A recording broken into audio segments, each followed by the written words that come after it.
Good morning all. ഇന്ന് business റെഗുലേഷൻ്റെ പുതിയൊരു അധ്യായത്തിലേക്ക് ഏവർക്കും സ്വാഗതം. നമ്മൾ ഇന്ന് ഡിസ്കസ് ചെയ്യാൻ പോകുന്ന ചാപ്റ്ററാണ് കോസി കോൺട്രാക്റ്റ്.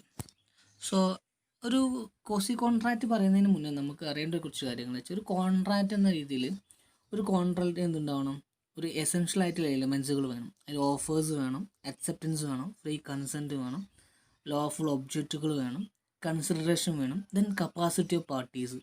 ഇതെല്ലാം ഒത്തുചേർന്നതാണ് ഒരു വാലിഡ് കോൺട്രാക്റ്റ് എന്ന് പറയുന്നത്.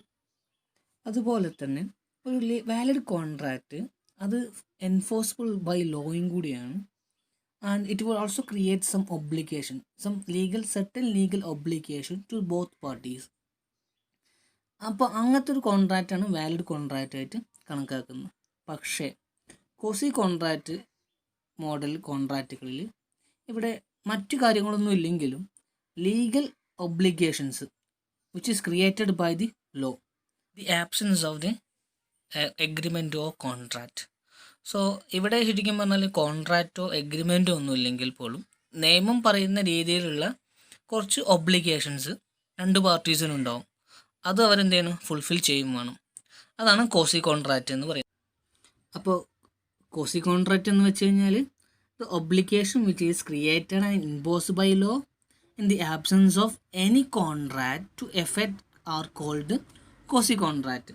അപ്പോൾ ഒബ്ലിഗേഷൻസ് ക്രിയേറ്റഡ് ബൈ ആരാണ്, നിയമപ്രകാരമായിട്ട് ഉണ്ടാവുന്ന ഒബ്ലിഗേഷൻസ് ആണ്. ഇവിടെ ഒരിക്കലും എന്തില്ല, കോൺട്രാക്റ്റ് ഇല്ല. എങ്കിൽ പോലും എന്തുണ്ട്, ഓരോ പാർട്ടീസിനും അവർക്ക് ചെയ്യാനുള്ള ഡ്യൂട്ടീസ് ഉണ്ട്, അതുപോലെ ഒബ്ലിഗേഷൻസ് ഉണ്ട്. അതുപോലെ തന്നെ കോസി കോൺട്രാക്റ്റിനെ മറ്റു പേരും വിളിക്കാറുണ്ട്. ഇപ്പോൾ കൺസ്ട്രക്റ്റീവ് കോൺട്രാക്റ്റ്, അതുപോലെ contract in law, then implied contract. അപ്പോൾ ഒരു സിമ്പിളായിട്ടുള്ള ഉദാഹരണമാണ് ഇവിടെ പറയാൻ പോകുന്നത്. എച്ച് എന്നൊരു വ്യക്തി തൻ്റെ ബാഗ് വൈയുടെ കടയിൽ എന്ത് ചെയ്തു, മറന്നു വെച്ച് പോയി. അപ്പോൾ ഇവിടെ വൈയുടെ ലീഗൽ ഒബ്ലിഗേഷനാണ് ആ ബാഗ് എച്ചിന് തന്നെ തിരികെ നൽകണം. അപ്പോൾ ഇതൊരു കോസി കോൺട്രാക്റ്റിൻ്റെ ഉദാഹരണമാണ്. അതുപോലെ തന്നെ ഈ ഒരു കോസി കോൺട്രാക്റ്റിൻ്റെ ബേസിക്സ് എന്ന് പറയുന്നത് ശരിക്കും നിമോ ഡെപ്റ്റോ ലെത്രോ പെട്രാരിയ എറ്റ്സിലീന ജസ്റ്റ എന്നൊരു കോൺസെപ്റ്റാണ്, ഇറ്റാലിയൻ വേർഡ് തന്നെയാണ്. അപ്പോൾ ഇതിൻ്റെ അർത്ഥം എന്ന് വെച്ച് കഴിഞ്ഞാൽ no man must grow rich out of other persons cost. മറ്റൊരാളെ ചെലവിന് ഒരാൾ പൈസക്കാരാകാൻ പാടില്ല. ഇപ്പോൾ കളഞ്ഞു കിട്ടുന്ന സാധനം അത് കളഞ്ഞ് പോയ ആളാരാണോ അയാൾക്ക് തന്നെ എന്ത് ചെയ്യണം, തിരിച്ചു നൽകണം. അല്ലാതെ ആ പൈസ അല്ലെങ്കിൽ ആ വസ്തു എടുത്തിട്ട് നമ്മൾ പൈസക്കാരാകാൻ പാടില്ല. അതാണ് ഈ കോൺട്രാക്റ്റിൻ്റെ ബേസിസ് എന്ന് പറയുന്നത്. അപ്പോൾ കോസി കോൺട്രാക്റ്റിൻ്റെ ബേസിസ് അറിയാൻ വേണ്ടി ഞാൻ ഒരു ഉദാഹരണം കൂടി പറഞ്ഞു തരാം.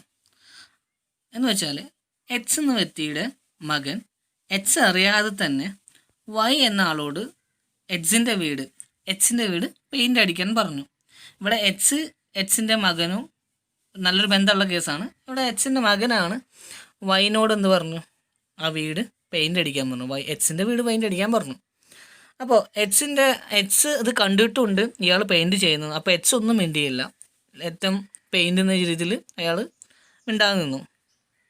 പണി കഴിഞ്ഞ് വൈ എന്ത് ചെയ്തു, പൈസ എച്ചിനോട് ചോദിക്കാൻ പോയപ്പോൾ എച്ച് പറഞ്ഞു, ഞാൻ പറഞ്ഞിട്ടല്ല നീ എൻ്റെ വീട് പെയിൻ്റ് അടിച്ചെന്ന രീതിയിൽ പറഞ്ഞു. അപ്പോൾ ഇവിടെ ലീഗൽ ഒബ്ലിഗേഷൻ ഉണ്ട് എച്ചിന്, കാരണം തൻ്റെ മകൻ പറഞ്ഞതാണെങ്കിൽ പോലും അതിൻ്റെ ലീഗൽ ഒബ്ലിഗേഷൻസ് ഉണ്ട്. എച്ചിൻ്റെ വീട് പെയിൻ്റ് അടിച്ചതുകൊണ്ട് തന്നെ അയാൾ have to pay money for the Y.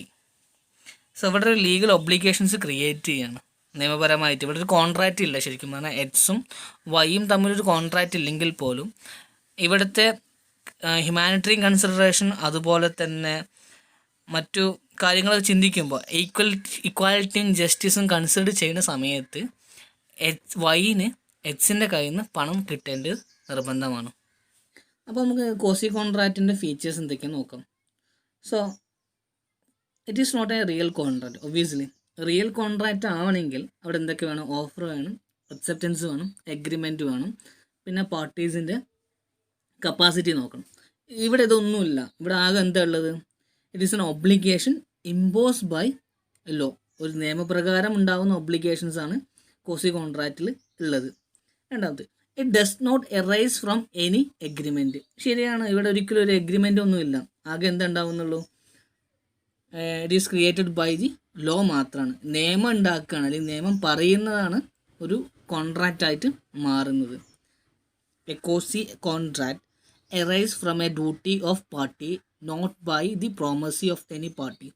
ഇവിടെ ശരിക്കും ഡ്യൂട്ടിയാണ് ഉള്ളത്, അല്ലാതെ ഇവിടെ പ്രോമിസറും ഒന്നുമില്ല.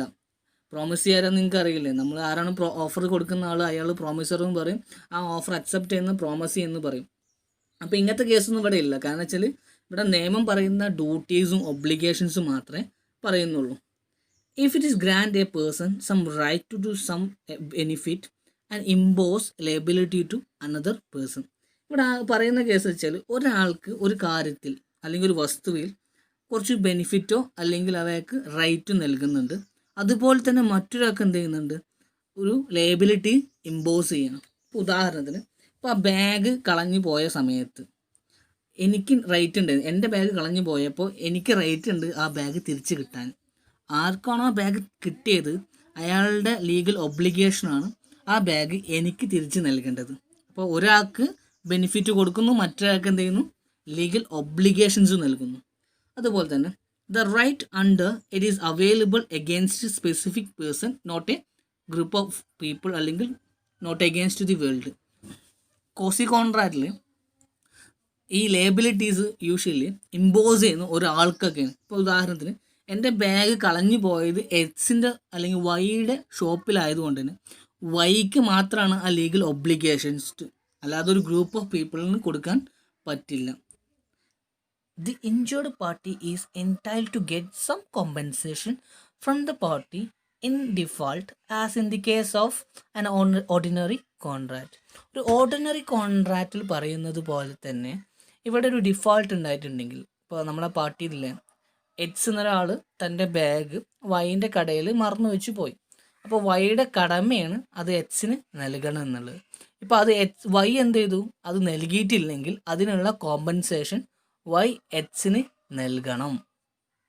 ടൈപ്സ് ഓഫ് കോസി കോൺട്രാക്റ്റ് ആണ് ഇനി ഡിസ്കസ് ചെയ്യാൻ പോകുന്നത്. സെഷൻ 68 മുതൽ 72 വരെ ഈ കൈൻഡ്സ് ഓഫ് കോസി കോൺട്രാക്റ്റുകളാണ് എക്സ്പ്ലെയിൻ ചെയ്തിട്ടുള്ളത്. ഒരു 5ഓളം കോസി കോൺട്രാക്റ്റുകളാണ് പറയുന്നത്. അതിൽ ആദ്യത്തെ മോഡലാണ് അല്ലെങ്കിൽ ആദ്യത്തെ ഒരു സിറ്റുവേഷനാണ് ക്ലൈം ഫോർ നെസസറി സപ്ലൈഡ്. ഇപ്പോൾ ഒരു ഇൻകാപ്പബിൾ ആയിട്ടുള്ള ഒരാൾക്ക് ഒരിക്കലും ഒരു കോൺട്രാക്റ്റിലേക്ക് ഏർപ്പെടാൻ പറ്റില്ല, എങ്കിൽ പോലും അയാളുടെ ജീവിത ആവശ്യങ്ങൾക്ക് വേണ്ടിയിട്ടുള്ള കാര്യങ്ങൾ സപ്ലൈ ചെയ്തൊരാൾക്ക്, ഇപ്പോൾ ഒരു ഉദാഹരണത്തിന് എച്ച് എന്നൊരാൾ ഒരു ഇൻകാപ്പബിൾ ആണെന്ന് വിചാരിച്ചോളൂ. ഈ വൈ എന്നൊരാൾ എന്ത് ചെയ്തു, ഈ എച്ചിന് വേണ്ടിയിട്ടുള്ള എല്ലാ കാര്യങ്ങളും, ഇപ്പോൾ ഫുഡ് അതുപോലെ മെഡിസിൻസൊക്കെ സപ്ലൈ ചെയ്യുകയാണെങ്കിൽ ഈ വൈക്ക് എച്ചിൻ്റെ പ്രോപ്പർട്ടിയിൽ നിന്ന് എത്ര എമൗണ്ടാണ് കൊടുത്തിട്ടില്ലെങ്കിൽ, എത്ര എമൗണ്ടിനുള്ള സാധനമാണ് കൊടുത്തിട്ടുണ്ടെങ്കിൽ അത്രയും എമൗണ്ട് അയാളുടെ പ്രോപ്പർട്ടിയിൽ നിന്ന് പിരിഞ്ഞ് കിട്ടാനുള്ള അവകാശമുണ്ട്. അതാണ് ക്ലെയിം ഫോർ നെസസറി സപ്ലൈഡ് എന്ന കോൺസെപ്റ്റിൽ പറയുന്നത്. Reimbursement of payment made by an interested person. ഒരു ഉദാഹരണം വെച്ച് പറയുകയാണെങ്കിൽ, എൻ്റെ നാട്ടിൽ ഒരു മൈമാലി എന്നൊരാളുണ്ടായിരുന്നു. അപ്പോൾ അയാളെ കയ്യിൽ നിന്ന് ഞാൻ എന്ത് ചെയ്തു, ഒരു 2 ഏക്കർ സ്ഥലം പാട്ടത്തിനെടുത്തു. എന്നിട്ട് ഞാൻ അവിടെ എന്ത് ചെയ്തു, കുറച്ച് കൃഷി നടത്തി കുറേ കായപ്പോൾ ഗവൺമെൻറ് വന്ന് പറഞ്ഞു എന്നോട്, അല്ലെങ്കിൽ അയാളോട് പറഞ്ഞു, നിങ്ങൾ ഇത്ര നാളും ഈ ഭൂമിക്ക് കര അടിച്ച റിസീറ്റ് അല്ലെങ്കിൽ കര അടച്ചിട്ടില്ല, അല്ലെങ്കിൽ ടാക്സ് അടച്ചിട്ടില്ല, അതുപോലെ റവന്യൂ ടാക്സ് ഒന്നും അടച്ചിട്ടില്ല. അതുകൊണ്ട് തന്നെ നിങ്ങളുടെ ഭൂമി ഞങ്ങൾ ലേലത്തിനെടുത്ത് വിൽക്കാൻ പോവാണെന്ന് പറഞ്ഞു. അപ്പോൾ ശരിക്കും പറഞ്ഞാൽ അവിടെ ടാക്സ് അടച്ചാൽ മാത്രം മതി. പക്ഷേ ഈ മൈമാലി എന്ത് ചെയ്തിട്ടില്ലായിരുന്നു, ടാക്സ് അടച്ചിട്ടില്ലായിരുന്നു. അപ്പോൾ അയാൾ അടയ്ക്കേണ്ട പണി അല്ലെങ്കിൽ അയാൾ അടയ്ക്കേണ്ട ടാക്സ് ഞാൻ എന്ത് ചെയ്തു, കാരണം എൻ്റെ കൃഷി നടക്കുന്നത് മൂപ്പരെ കണ്ടത്തായതുകൊണ്ട് തന്നെ എൻ്റെ കൃഷി നഷ്ടത്തിലാവണ്ട വെച്ചിട്ട് ഞാൻ എന്ത് ചെയ്തു, ആ പൈസ ഗവൺമെൻറ് കൊണ്ടുപോയി അടച്ചു. അങ്ങനെ അടയ്ക്കുകയാണെങ്കിൽ ആ പൈസ ഈ മൈമാലിൻ്റെ കയ്യിൽ നിന്ന് എനിക്ക് കിട്ടാനുള്ള അവകാശമുണ്ട്. ഇവിടെ ഒരു എഗ്രിമെൻ്റ് ഒന്നുമില്ല ഞാൻ അടച്ചോളാമെന്ന് അല്ലെങ്കിൽ നീ അടക്കണമെന്നോ. പക്ഷേ ഇവിടെ എഗ്രിമെൻ്റ് ഇല്ലെങ്കിൽ പോലും മൈമാലിൻ്റെ കയ്യിൽ നിന്ന് എനിക്ക് ആ പൈസ റീഇംബേഴ്സ്മെൻറ്റ് ചെയ്യാനുള്ള അവകാശം ഉണ്ട്. Obligation to pay for the benefit enjoyed from non gratuitous act.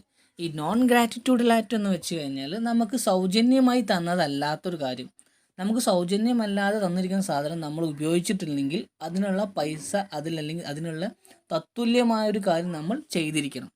ഇപ്പോൾ ഒരു ഉദാഹരണത്തിന് എന്നൊരാൾ തൻ്റെ കുറച്ച് ഗുഡ്സ് എന്ത് ചെയ്തു, ബിയുടെ വീട്ടിൽ മറന്നു വെച്ച് പോയി. അപ്പം ബി വിചാരിച്ചു ഇത് ബീൻ്റെതാണ് വിചാരിച്ചിട്ട് ബി അത് യൂസ് ചെയ്യുകയാണെങ്കിൽ അതിനുള്ള പൈസ അല്ലെങ്കിൽ വാല്യൂസ് എന്ത് ചെയ്യണം, ബി എക്ക് നൽകണം. ഇതൊരു നോൺ ഗ്രാറ്റിറ്റ്യൂഡൽ ആക്റ്റാണ്. ഇനി ഗ്രാറ്റിറ്റ്യൂഡൽ ആക്റ്റാണ് ജസ്റ്റ് കൺസേൺ ചെയ്യാം. ഇപ്പം എൻ്റെ വീട് കത്തിക്കുന്ന സമയത്ത് മറ്റൊരാൾ വന്നിട്ട് എൻ്റെ വീട് കെടുത്താനോ അല്ലെങ്കിൽ അതിനെ രക്ഷിക്കാനോ ശ്രമിക്കുന്നുണ്ടെങ്കിൽ അതൊരു ഗ്രാറ്റിറ്റ്യൂഡൽ ആക്റ്റാണ്. ഇവിടെ എനിക്കൊന്നും കൊടുക്കേണ്ട ആവശ്യമില്ല അയാൾക്ക്. Responsibility of finder of goods. അപ്പോൾ എൻ്റെ ഒരു വസ്തു കളഞ്ഞു പോയിട്ടുണ്ടെങ്കിൽ ആ കളഞ്ഞു പോയ സാധനം ആർക്കാണോ കിട്ടിയിട്ടുള്ളത് അയാളാണ് അതിൻ്റെ ഫൈൻഡർ ഓഫ് ഗുഡ്സ് എന്ന് പറയും. സോ അയാളുടെ കടമയാണ് അത് ആരുതാണ് കളഞ്ഞു പോയിട്ടുണ്ട് അയാൾക്ക് തന്നെ എത്തിച്ചു നൽകേണ്ടത് ഈ കണ്ടെത്തിയ ആൾ അല്ലെങ്കിൽ ഫൈൻഡർ ഓഫ് ഗുഡ്സിൻ്റെ കടമയാണ്. രണ്ടാമത്തെ കേസ് എന്ന് വെച്ചാൽ ഇപ്പോൾ അയാൾ ആ ഗുഡ്സ് തൻ്റെ വസ്തു ആണെങ്കിൽ അതെങ്ങനെ അയാൾ ട്രീറ്റ് ചെയ്യുന്നു അതേപോലെ ആ ഗുഡ്സിന് ട്രീറ്റ് ചെയ്യണം. ഇപ്പോൾ ഒരു ഉദാഹരണത്തിന് മൊബൈൽ ഫോണാണ് കളഞ്ഞു കിട്ടിയിട്ടുണ്ടെങ്കിൽ ആ മൊബൈൽ ഫോൺ ആരുതാണോ അയാൾക്ക് തന്നെ എന്ത് ചെയ്യണം, ഈ ഫോണ് എത്തിച്ചു നൽകണം.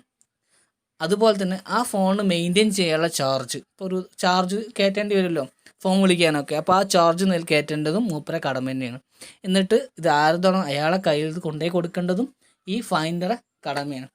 ഇനി ഇയാൾ മാക്സിമം ട്രൈ ചെയ്തിട്ടും ഇയാൾക്ക് ട്രൂ ഓണറെ കണ്ടെത്താൻ പറ്റിയിട്ടില്ലെങ്കിൽ ഇയാൾക്ക് എന്ത് ചെയ്യാൻ പറ്റും, ആ ഗുഡ് അല്ലെങ്കിൽ ആ ഗുഡ്സോ ആ തിങ്സോ എന്ത് വേണമെങ്കിൽ എന്ത് ചെയ്യാം, അയാൾക്ക് റീറ്റെയിൻ ചെയ്യാം ആസ് എ ബെയിലി. അപ്പോൾ എപ്പോഴാണോ അയാൾ ട്രൂ ഓണറെ കണ്ടെത്തുന്നു അപ്പം എന്ത് ചെയ്യണം, ഈ ഗുഡ്സ് അയാൾക്ക് കൈമാറണം. Money paid or things delivered by mistake or under coercions. ഇപ്പോൾ ഒരാൾ മറ്റൊരാൾക്ക് പൈസ അല്ലെങ്കിൽ വേറെ എന്തെങ്കിലും സാധനങ്ങൾ ബൈ മിസ്റ്റേക്കായിട്ടോ അല്ലെങ്കിൽ അണ്ടർ കൊയേഷനായിട്ടോ നൽകിയിട്ടുണ്ടെങ്കിൽ അതെന്ത് ചെയ്യണം, തിരിച്ചു നൽകേണ്ടത് കടമയാണ്. ആരാണോ കിട്ടിയ ആൾ.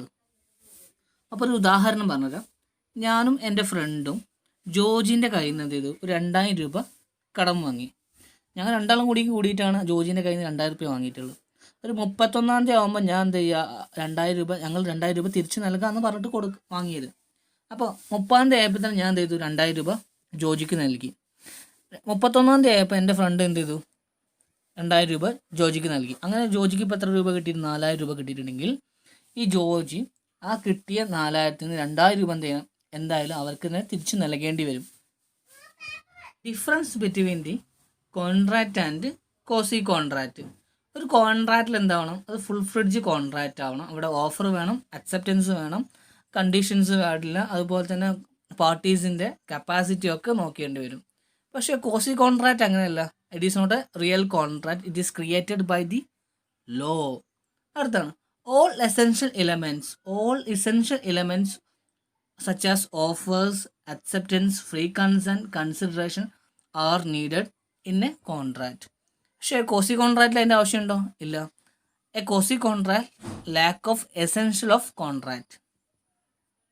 Then a contract is an agreement. Quasi contract എന്താ? there is no agreement.